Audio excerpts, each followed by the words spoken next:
मुझे जॉब करते हुए जब 1 महीना पूरा हुआ तो कंपनी के मालिक ने मुझे ऑफिस में मीटिंग के लिए बुलाया।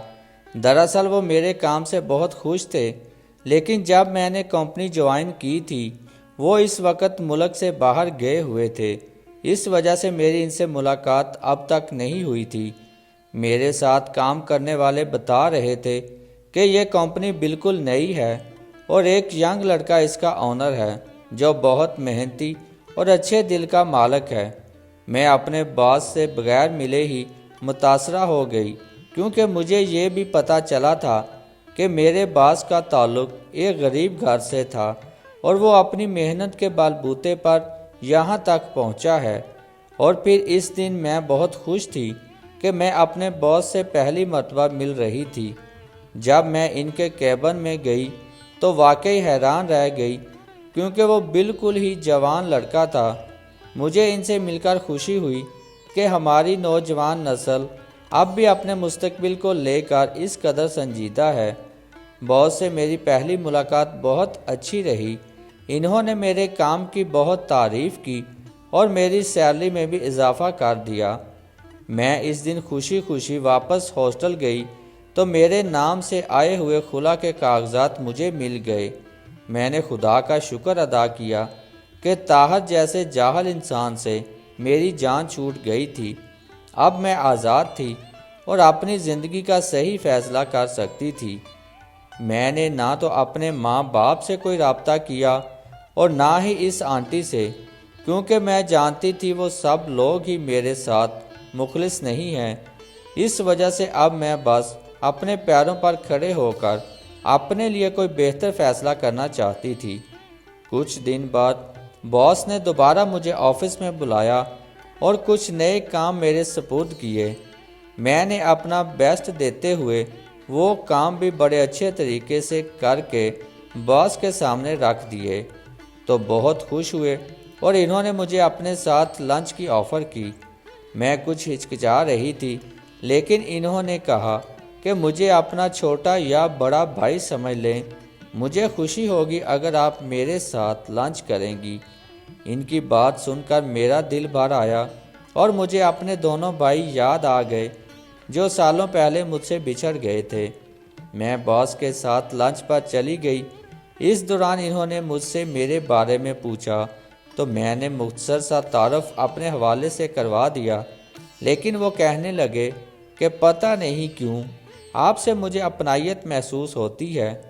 अगर आप बुरा ना माने तो मैं आपको आप ही कहकर पुकार सकता हूँ। मैंने खुशी से इनको इजाज़त दे दी और इन्होंने मुझसे मेरा फ़ोन नंबर भी लिया और कहने लगे कि जब भी कोई ज़रूरत पड़े तो मुझे बिला झिझक कॉल कर लेना। इस दिन के बाद कभी कभी मेरी इनसे फ़ोन पर बात हो जाती थी और फिर एक दिन जब मेरी तबीयत बहुत ख़राब थी और मैं ऑफिस नहीं गई तो मुझे इनकी कॉल आई। वो कहने लगे कि मैं आपके हॉस्टल के बाहर कार में बैठा हूँ, आप जल्दी से आ जाएं, मैं आपको डॉक्टर के पास लेकर चलता हूँ। मैंने पहले तो इनको इनकार किया, मगर वो माने नहीं। फिर मैं चादर लेकर बाहर निकली तो वाकई वो कार में मौजूद थे। मैंने इनका शुक्रिया अदा किया और कार में बैठ गई। वो मुझे एक प्राइवेट क्लिनिक में ले गए। डॉक्टर ने मुझे इन्फेक्शन बताया और दवाइयाँ लिखकर दे दी। वापसी पर इन्होंने मुझे खाने की पेशकश की।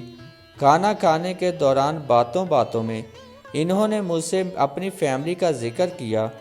वो बता रहे थे कि इनका ताल्लुक़ एक गांव से है और वो 7 बहन भाई हैं। इनके अम्मा अब्बा का इंतकाल हो चुका है, बहनों की शादियां हो गई हैं और बड़े भाई भी शादीशुदा हैं, इसलिए वो शहर में अकेले ही रहते हैं। हाँ, लेकिन अपनी बहनों और भाई से मिलने इनके घर जाते रहते हैं। मैं इनकी बातें सुनकर सोच में पड़ गई और इनसे पूछने लगी कि आपकी कितनी बहनें हैं। इन्होंने कहा कि मेरी 5 बहनें हैं, मगर मैं 4 से मिलता हूँ क्योंकि मेरी एक बहन बचपन में ही खो गई थी। ये सुन के मैं उठ के खड़ी हो गई और मैंने इनको नाम लेकर पुकारा।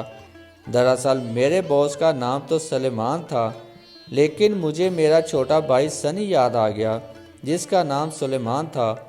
اور ہم اسے سنی سنی کہہ کر پکارتے تھے۔ جب میں نے باس کو سنی کہا، وہ بھی اٹھ کر کھڑے ہو گئے اور کہنے لگے کہ آپ میری مہناز آپی ہو۔ میری تو آواز ہی نہیں نکل رہی تھی، میں بس روئے جا رہی تھی اور اپنے بھائی سے گلے مل کر صدیوں سے بے چین دل کو سکون دے رہی تھی۔ میرے بھائی نے میرے سر پر ہاتھ رکھ کر مجھے چپ کروایا اور پھر سیدھا اپنے گھر لے گیا۔ اس نے بتایا کہ جب تم کھو گئی تھی تو اماں ابا نے تمہیں بہت ڈھونڈا لیکن کہیں نہیں ملی، مگر وہ جب تک زندہ رہے تو میں ڈھونڈنے کی کوششیں کرتے رہے اور پھر تم سے ملنے کی امید لیے ہی دنیا سے چلے گئے۔ میں نے سنی سے بڑی بہنوں اور بھائی کا پوچھا کہ وہ کہاں ہے، کیسے ہیں، تو اس نے مجھے سب کا بتایا اور پھر کہنے لگا کہ اس ویکینڈ کو میں ان کے پاس تمہیں لے چلوں گا۔ وہ سب بھی اسی شہر میں رہتے ہیں، صرف بڑی آپا ہیں جو گاؤں میں رہتی ہیں۔ میرا دل بڑا بے چین تھا ہم سب سے ملنے کو، اور یہ میرے لیے کسی معجزے سے کم نہیں تھا کہ اس طرح اچانک مجھے میرا بھائی مل گیا۔ پھر وہ میرے نہانی بارے میں پوچھنے لگا تو میں نے اسے اپنی ساری کہانی سنا دی۔ وہ سن کر بڑا افسوس کر رہا تھا، لیکن پھر اس نے مجھے اللہ کا شکر ادا کیا کہ میں اس سے مل گئی تھی۔ اس نے مجھے جاب کرنے سے منع کر دیا اور کہنے لگا کہ اب تم گھر میں بیٹھ کر عیش کرو، تمہارا بھائی ہے نا۔ یہ سن کر میں مسکرانے لگ گئی۔ سنی نے بڑے بھائی کو فون کر کے ساری بات بتا دی اور کہا کہ ساری بہنوں کو بھی اپنے گھر کھانے پر بلا لیں، اور پھر ویکینڈ پر وہ مجھے لے کر بھائی کے گھر گیا جہاں پہ میری ساری بہنیں بھی موجود تھیں۔ سب ایک دوسرے سے مل کر روتے رہے اور پھر بڑی دیر تک باتیں کرتے رہے۔ وہ رات ہم بڑے بھائی کے گھر ہی رکے۔ بھابھی بہت اچھی تھی، انہوں نے ہمیں بڑے پیار سے ٹریٹ کیا۔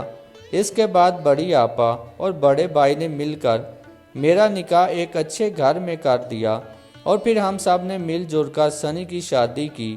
وہ شادی میری زندگی کی یادگار شادی تھی جس میں میرے اپنے میرے ساتھ تھے اور میں اپنے شوہر کے ساتھ خوشی خوشی سب سے مل رہی تھی۔